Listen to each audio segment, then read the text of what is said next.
So, good morning, all of you. We'll start today's session.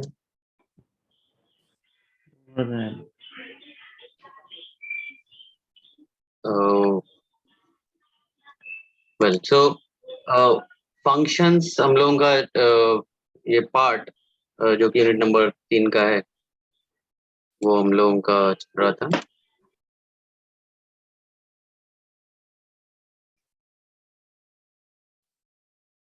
तो हमने last lecture में देखा हुआ है कि डिफाइनिंग अ फंक्शन, फंक्शन को कैसे डिफाइन करते हैं, फंक्शन क्या है, डिफाइन करने का जो हमने सिंटैक्स देखा हुआ है कि रिटर्न टाइप,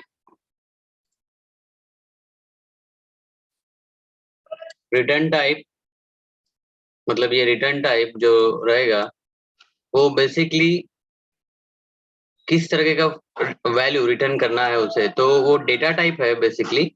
किस तरह का डेटा टाइप, इंटीजर है कि रियल है। रियल मतलब बेसिकली हम फ्लोट बोलते हैं। तो रिटर्न टाइप यहाँ पे लिखना है हमें। उसी तरह से फंक्शन नेम ये जो भी कुछ name of the function, actual name जो कुछ हमें देना है और जिसका हमें यूज करना है, और उसके बाद में ये पैरेंथेसिस में हमें लिखना होता है पैरामीटर की लिस्ट। तो लिस्ट ऑफ पैरामीटर,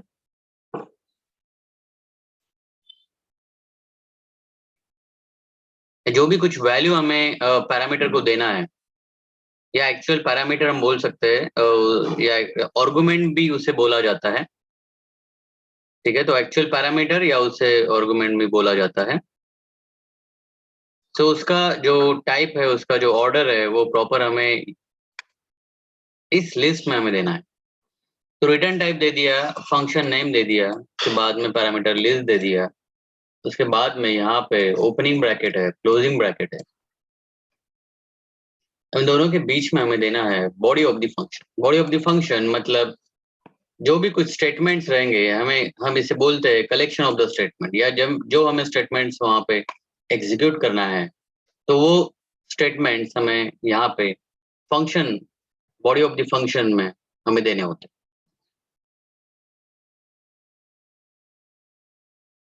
और इसका एग्जाम्पल हमने देखा हुआ था कि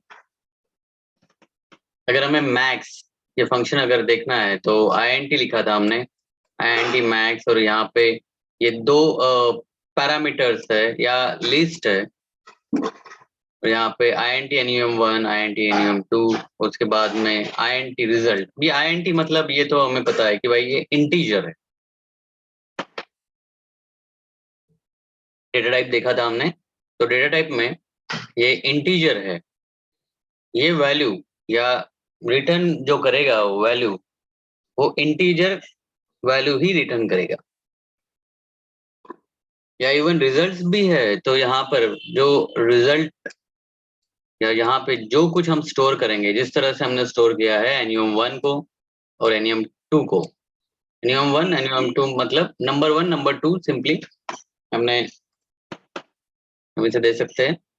और फिर लोकल वेरिएबल का डिक्लेरेशन अगर करना है, तो वो केस में हम बोल सकते हैं कि सबसे पहले में हम क्या करते हैं, इफ स्टेटमेंट देते हैं। इफ स्टेटमेंट में जैसे enum1 ग्रेटर देन enum2 अगर है, ठीक है, मतलब ये ट्रू है, तो वो केस में ये एग्जीक्यूट करेगा। अदरवाइज मतलब अगर फॉल्स है, तो ये स्टेटमेंट एग्जीक्यूट करेगा फॉल्स। तो इसमें या तो फिर enum1 आएगा, नंबर 1 आएगा, या तो फिर नंबर 2 आएगा। तो जो भी कुछ नंबर आने वाला है, तो नंबर हमने किस में स्टोर किया है, हमने तो रिजल्ट में स्टोर किया है। तो रिजल्ट को अगर हमें रिटर्न करना है, या फिर जो भी कुछ ये रिटर्न हम रिजल्ट करते हैं, मतलब ये वैल्यू रिटर्न हो जाती है। सो हमने उसके बाद में देखा था रिटर्न टाइप जो है, फंक्शन नेम जो है, पैरामीटर लिस्ट है। तो उसका एग्जांपल जैसे कि ये रिटर्न टाइप क्या है, तो यहाँ पे INT। फंक्शन नेम क्या है, तो यहाँ पे मैक्स। पैरामीटर लिस्ट कौन कौन सी है, तो पैरामीटर लिस्ट है ये नंबर 1 नंबर 2, या इवन हम INT मैक्स, INT मतलब ये डेटा टाइप देख रहे हैं, तो वो भी चलता है यहाँ पे। सो हमने देखा था कि कॉलिंग अ फंक्शन, फंक्शन को कॉल करना होता है।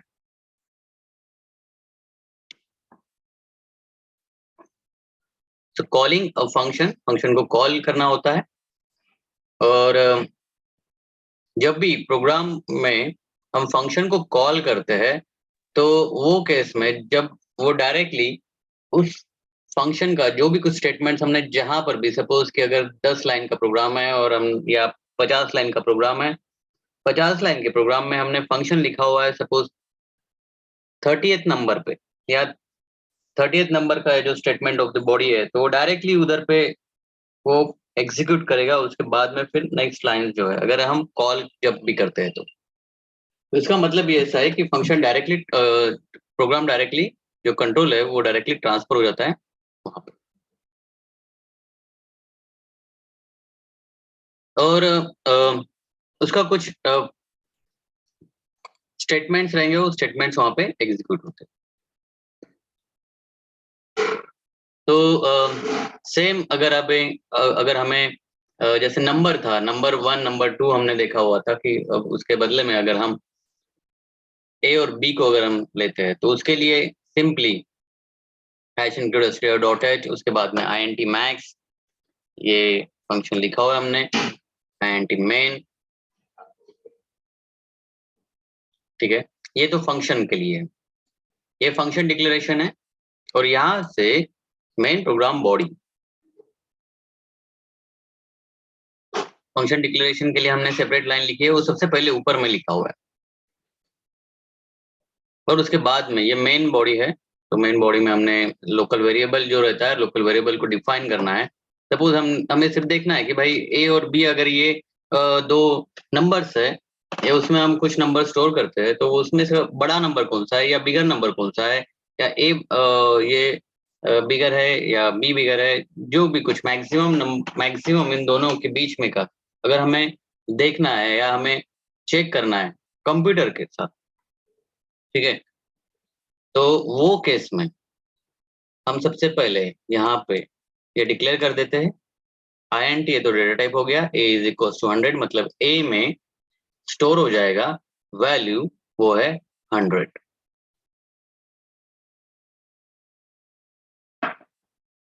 उसी तरह से b में स्टोर हो जाएगा वैल्यू 200। अब ये इसमें RET में जो कुछ हमें रिजल्ट चाहिए या जो कुछ हमें फाइनल आउटपुट चाहिए, तो वो वहां पे स्टोर हो जाएगा। तो उसके लिए हमने क्या लिखा हुआ वहां पे, RET, ठीक है। उसमें हमने कोई भी वैल्यू नहीं दी, क्योंकि उसमें डायरेक्टली वैल्यू प्रोग्राम कैलकुलेट करेगा और वो वैल्यू हमें एज अ आउटपुट हमें मिलती है, ठीक है। तो यहाँ पे जैसे int a is equal to 100, a को हमने 100 असाइन कर दिया, b को 200 असाइन कर दिया। उसके बाद में जो तीसरी लाइन है कि जहाँ पे हमें जो वेरिएबल है, जहाँ पे हमें स्टोर करना है या रिजल्ट हमें देना है, तो उसको हमने दे दिया int ret। सो अभी calling a function to get maximum value, अगर हम जब ये ret, ठीक है, ret इज इक्वल टू, ये फंक्शन है, अभी ये कौन सा फंक्शन है, मैक्स फंक्शन, मैक्स फंक्शन है। और यहाँ पे क्या है, पैरामीटर लिस्ट a, b। अब यहाँ पे ये जैसे ही हमने ये लाइन लिखी है, ठीक है, जैसे हम ये लाइन हम जहां पर भी लिखे, हम यहाँ पर लिखो, यहाँ पर लिखो, कहां पर भी लिखना है हमें, लेकिन हम जहां पर भी जैसे ये लाइन पता चल जाती है, कंप्यूटर चला जाता है, यहाँ पर भी मैक्स लिखा हुआ है, ये फंक्शन नेम लिखा हुआ है। तो ये कहाँ पे लिखा है, तो ये बेसिकली नेक्स्ट इसमें है कि हमने यहाँ पे उसका एज अ, जो हम इसे बोल सकते हैं कि फंक्शन नेम के लिए या जो फंक्शन के लिए हमने ये अलग से int max का, इसमें जो हमने लिखा हुआ है क्या है, फंक्शन नेम मैक्स, लिस्ट क्या है a, b, दो पैरामीटर्स है, यस राइट। तो यहाँ पे दो पैरामीटर्स है, तो यहाँ पर भी int max, यहाँ पर भी दो पैरामीटर्स होने चाहिए। मतलब ये जो हमने लाइन लिखी है मैक्स a, b, इसको एग्जीक्यूट कैसे करना है, ठीक है। इसको एग्जीक्यूट करने के लिए इसका जो प्रोग्राम रहेगा, मैक्स a, b का जो प्रोग्राम रहेगा, वहां पे वो कर्सर चला जाएगा, तो कर्सर कहाँ पे है, या फिर ये हमने कहाँ पे लिखा है, ये तो हमने इधर लिखा हुआ है। तो यहाँ पे क्या है, तो यहाँ पे सिंपली INT मैक्स, ठीक है। यहाँ पे दो वेरिएबल हमने दिए थे A, B। तो एक ए क्या है, तो ये A है इंटीजर, और उसके बाद में NUM1 मतलब एक नंबर रहेगा, INT और NUM2 मतलब NUM1 ये हमने क्या लिखा हुआ था, पहले A लिखा हुआ है तो A असाइन हो जाएगा।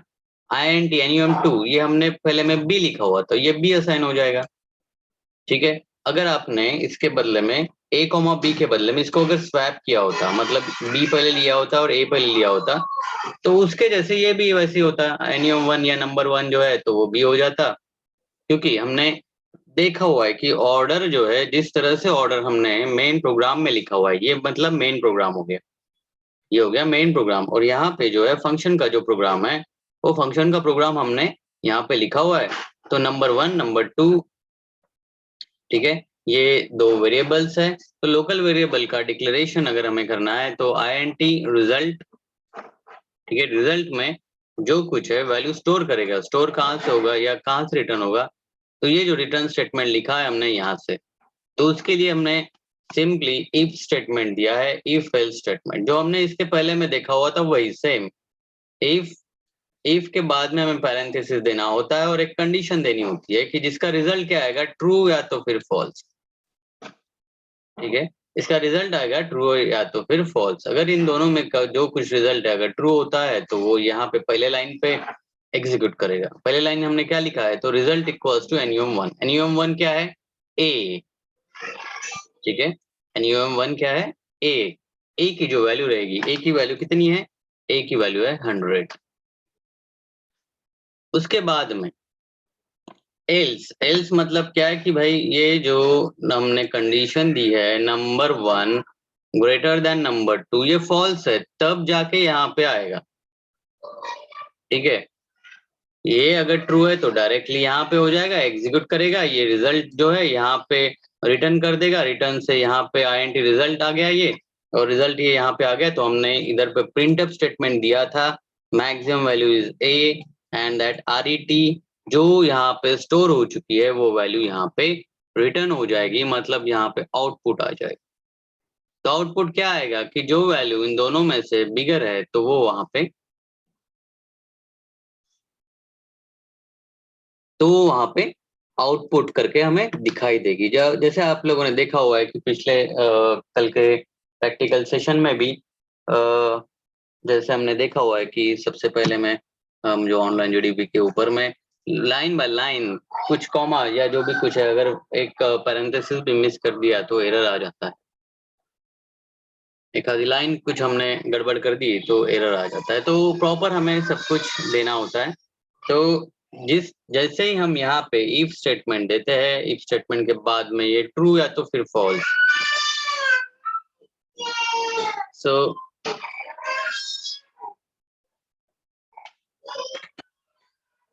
यहाँ पे ये रिटर्न स्टेटमेंट में हमें रिजल्ट वैल्यू आ जाती है, तो नंबर 1 आएगा या तो फिर नंबर 2 आएगा। हमारे केस में नंबर 2 है बिगर 1, ठीक है। Number 1 is greater than number 2, नहीं है फॉल्स है, तो फॉल्स होने की वजह से नंबर 2 में जाएगा। नंबर 2 क्या है, बी है। बी की वैल्यू हमने क्या स्टोर की थी, हमने तो यहाँ पे लिखा था बी इज इक्वल टू 200 है।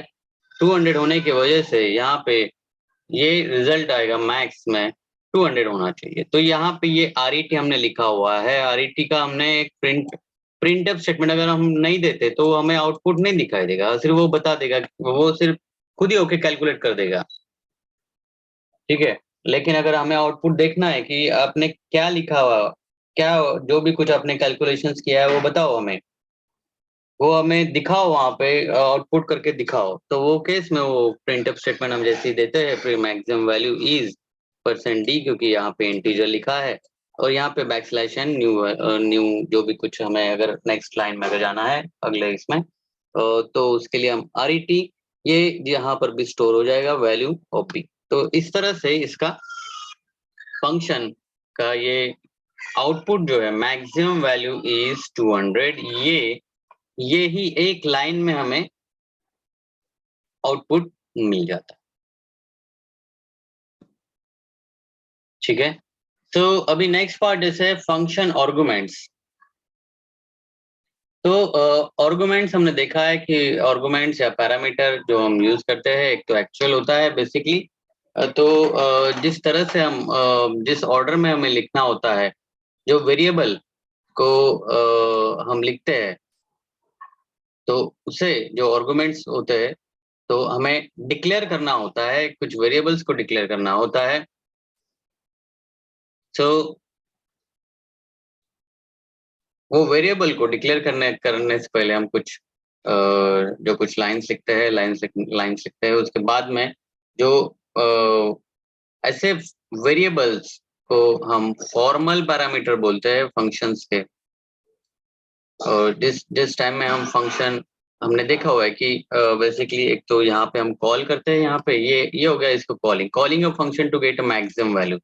मतलब क्या हो गया कि यहाँ पे हम कॉल करते हैं ये पर्टिकुलरली फंक्शन को, उसके बाद में जाके वो यहाँ पे ये जो लिखा हुआ है हमने ये एग्जीक्यूट करता है।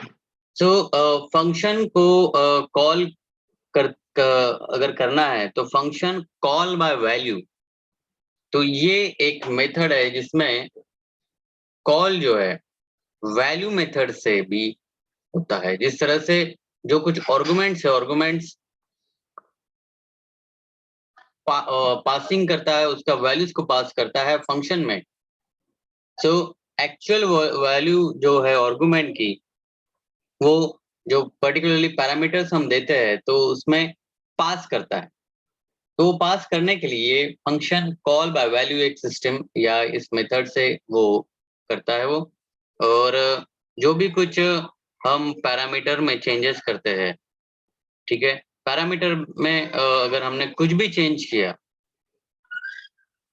फंक्शन में अगर हमने पैरामीटर में कुछ भी चेंज किया, तो वो आर्गुमेंट में कोई इफेक्ट नहीं करता। सो कॉल बाय वैल्यू जो पर्टिकुलरली मेथड है, ये आर्गुमेंट्स, ठीक है, to pass the argument, argument pass करने के लिए, argument pass in the sense जो भी कुछ हमें रिजल्ट मिलता है, जो भी कुछ हमें आउटपुट मिलता है, वो हमें एक फंक्शन का जो छोटा सा प्रोग्राम रहता है उसमें से हमें पास करना होता है मेन प्रोग्राम को, मेन बॉडी को, ठीक है। वो मेथड मतलब फंक्शन कॉल बाय वैल्यू। तो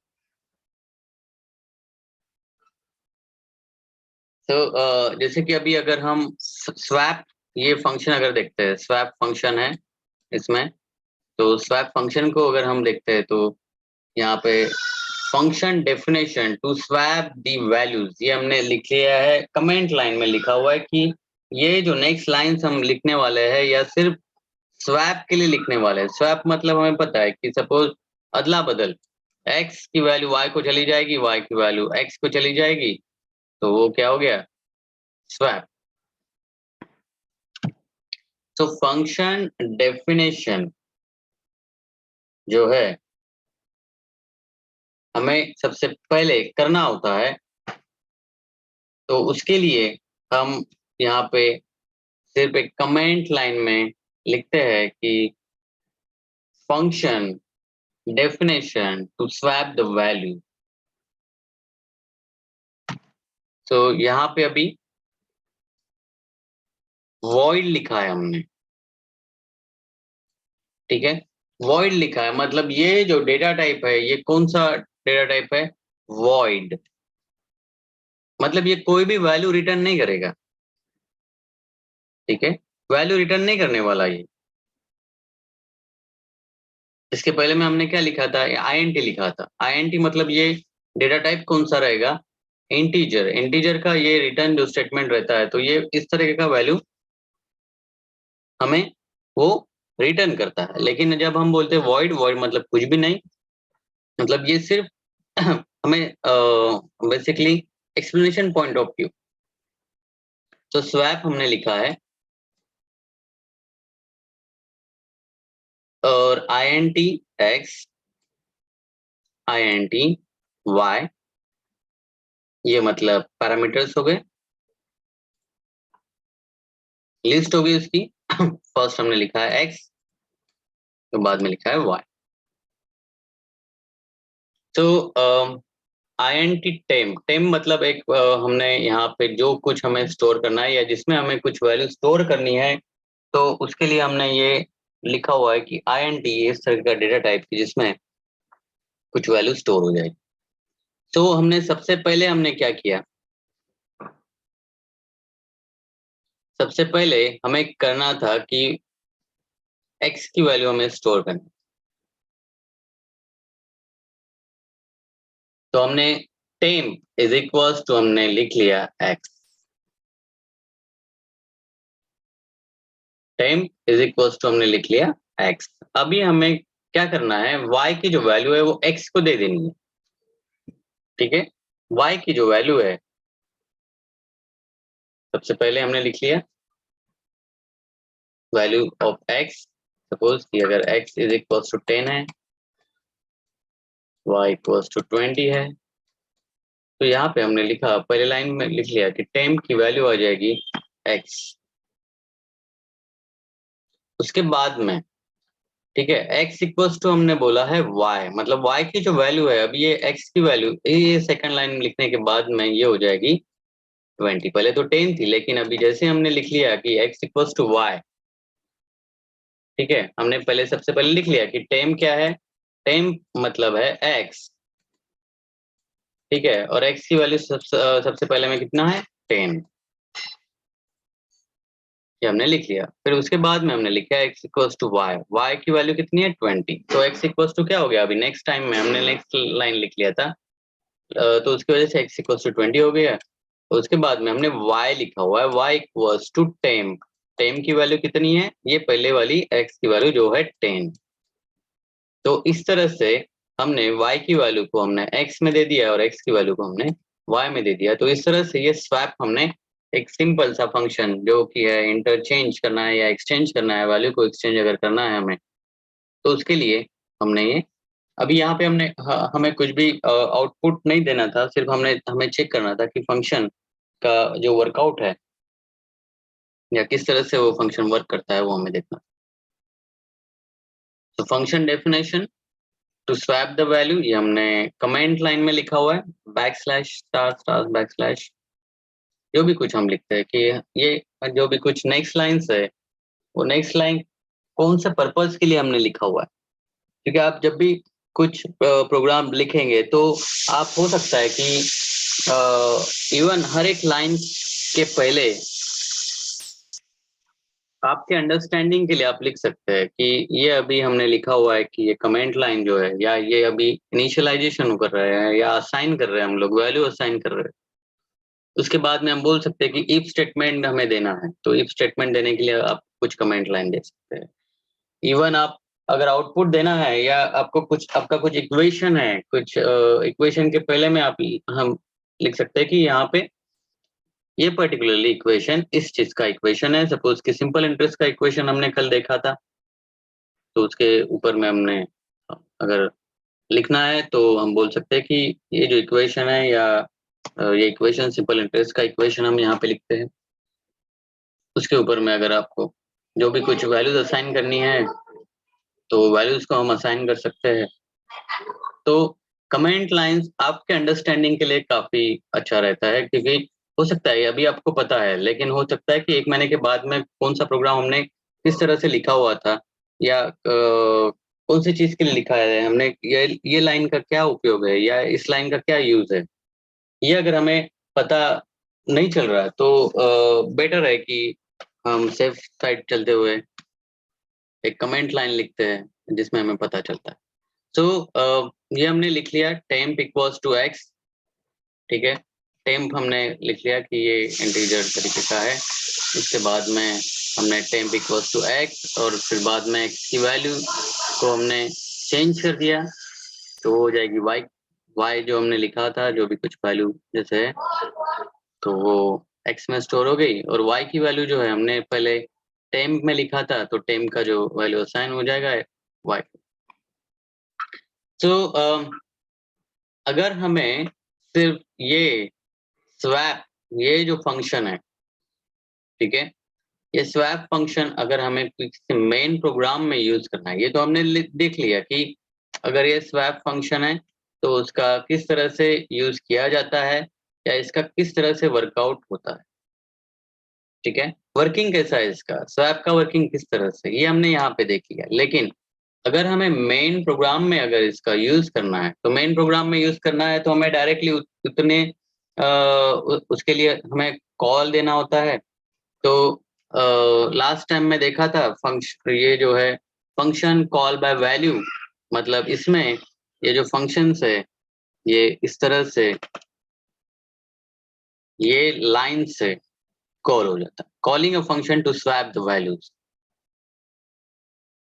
ठीक है, ये स्वैप ए कॉमा बी, इसका मतलब है कि ये स्वैप नाम का जो फंक्शन है उसको कॉल करो, और उसके बाद में जो भी कुछ उसमें हमने वैल्यूज या जो भी कुछ वैल्यूज है वो स्वैप है या इंटरचेंज है, एक्सचेंज है, वो होने के बाद में उसको फिर स्टोर करना है। तो उसके पहले ये तो बेसिक लाइन्स हम लिखते हैं, हैश इंक्लूड stdio डॉट है, स्टैंडर्ड इनपुट आउटपुट का फाइल ओपन होना चाहिए। फिर उसके बाद में हमें फंक्शन का डिक्लेरेशन, ये ध्यान में रखना कि जब भी हम फंक्शन डिक्लेरेशन करते हैं तो फंक्शन डिक्लेरेशन का लाइन एकदम से शुरू में ही होना चाहिए। तो यहाँ पे हमने लिख लिया ये फंक्शन का लाइन है, मतलब वॉइड स्वैप intx, inty, हमने देखा था लास्ट लाइन में, void swap intx inty। सो ये फंक्शन डिक्लेयर करना है हमें, तो उसके लिए सबसे पहले हम ये लाइन लिखते हैं। सो यहाँ पे हमने लाइन लिख लिया void swap इन पैरेंथेसिस intx inty। उसके बाद में फिर अभी यहाँ से ये चालू हो गया मेन प्रोग्राम, यहाँ पे खत्म, ये रिटर्न 0 यहाँ पे। तो int main उसके बाद में हमें कुछ जो वेरिएबल्स है वो अगर हमें डिफाइन करना है, ठीक है, तो हम क्या लिखते हैं, int a equals to 100, int b equals to 200। ये हमने सिंपल इसके पहले में देखा हुआ है, वेरिएबल को डिफाइन कैसे करना है, तो ये हमने यहाँ पे देख लिया। उसके बाद में ये जो भी कुछ है, a का जो 100 वैल्यू है, b का जो 200 वैल्यूज है, इसको क्या करो, ये सिंपली प्रिंटअप स्टेटमेंट में बिफोर स्वैप करने से पहले आपने यहाँ पे स्टोर कर, ठीक है, स्टोर कर। अब यहाँ पे हमने क्या लिखा कि प्रिंटफ स्टेटमेंट, उसके बाद में बिफोर स्वैप करने से पहले वैल्यू ऑफ ए कितना है, 100। ये हमने डबल कोट में लिखा हुआ है, डबल कोट में लिखा हुआ है, यहाँ पे देख सकते हैं डबल कोट में लिखा हुआ है, इसका कलर चेंज हो गया, ग्रीन हो गया ये। और जो हमने इसके बाद में हमें लिखा है कॉमा करके लिखा हुआ है, तो इसका कलर नहीं है, इसका कलर ब्लैक ही है, क्योंकि मतलब इसका जो वैल्यू रहेगा वो वैल्यू यहाँ पे स्टोर करेगा, या वो हमें आउटपुट देगा। तो यहाँ पे जो प्रिंटफ स्टेटमेंट है, ये प्रिंटफ स्टेटमेंट हमने पैरेंथेसिस में लिखा हुआ है, ये ओपनिंग पैरेंथेसिस, ये क्लोजिंग पैरेंथेसिस, उसके बाद में ये सेमीकोलन। सो सिंपली वही कॉपी पेस्ट कर लो और उसके बाद में ए के बदले में बी लिख लो, हो गया आपका ये सेकंड लाइन हो गया। So before swap value of B is percent D, percent sign हम लिखते हैं इसके लिए क्योंकि यहाँ पे इंटीजर लिखा हुआ है, बैकस्लैश एन, और यहाँ पे बी। अब ठीक है, ये दो लाइंस किसकी थी, ये दो लाइन थी लोकल वेरिएबल को डिफाइन करने के लिए, डिक्लेयर करने के लिए, या एक और बी को वैल्यू असाइन करने के लिए। उसके बाद में हमने दो वैल्यू, जो स्टेटमेंट्स हमने लिखा, इसके पहले में आप देख सकते हैं कि टू डिस्प्ले द आउटपुट आपने ये लिखा हुआ है, तो ये सिंपली आप यहाँ पे दे सकते हैं। देन उसके बाद में अभी आपको आपको एक फंक्शन देना है स्वैप के लिए, तो आपने calling function to swap the value, ये आपने कमेंट लाइन में लिख लिया। उसके बाद में ये स्वैप ए कॉमा बी, जैसे यहाँ पे लिखते हैं स्वैप ए कॉमा बी, ठीक है। अब ये जो है ये बाद में जाके एग्जीक्यूट करेगा, ये अभी एग्जीक्यूट नहीं करेगा। सबसे पहले ये जाएगा स्वैप ए कॉमा बी, ये ढूंढेगा अभी कहाँ पे लिखा है आपने स्वैप ए कॉमा बी, आपने जहां पर भी इसके पहले में जो लिखा हुआ था, ठीक है, ये जो प्रोग्राम है स्वैप का ये जिस तरह से हमने इसके पहले में देखा हुआ है, इसका फंक्शनिंग जो देखा हुआ है, तो इस तरह का इसका फंक्शनिंग जिस तरह से हमने देखा है कि ये स्वैप कर देगा, ए का जो वैल्यू है और जो बी का वैल्यू है, ठीक है, इंटरचेंज हो जाएंगे, एक्सचेंज हो जाएंगे।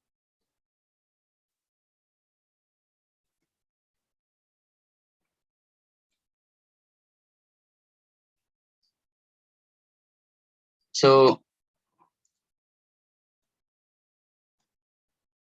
यहाँ पे हमने स्वैप करने के बाद में फिर प्रिंटफ स्टेटमेंट लिखा हुआ है, after swap value of A is, and उसका जो वैल्यू रहेगा printf statement after swap value of B is, ठीक है। तो वो आपको डिस्प्ले करने के लिए कि इसका वैल्यू क्या होना चाहिए और उसका ए का वैल्यू क्या होना चाहिए।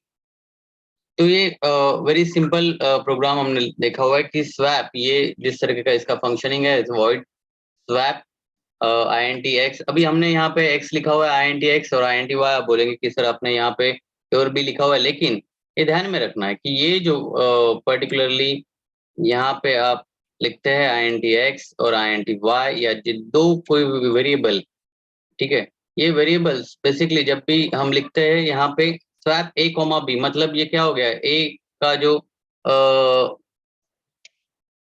यहाँ पे एक मिनट, हाँ, तो ये ए जो है ये INT-X हो गया, बी जो है ये INT-Y हो,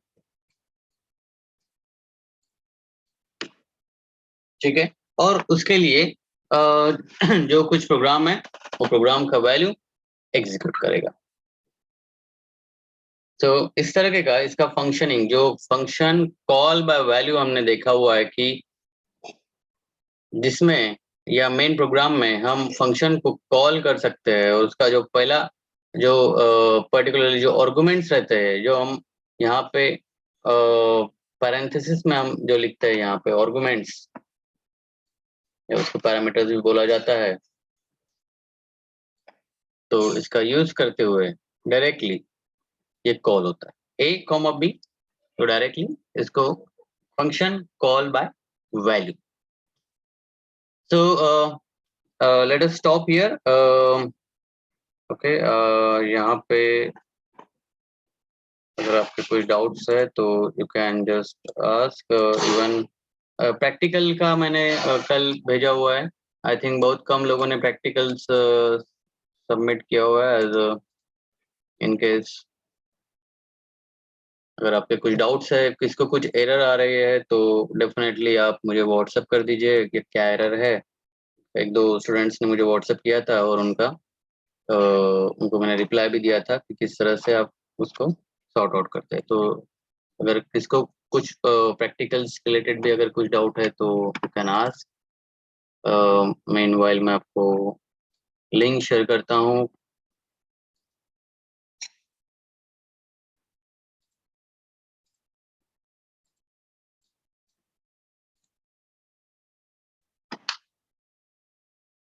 ठीक है, अटेंडेंस की लिंक मैंने शेयर कर दी है चैट बॉक्स में, उसमें आप अटेंडेंस मार्क कर सकते हैं और उसमें अटेंडेंस मार्क करने के बाद में आप लीव कर सकते हैं, ठीक है। तो नेक्स्ट पार्ट हम नेक्स्ट लेक्चर में देखते हैं। Thank you.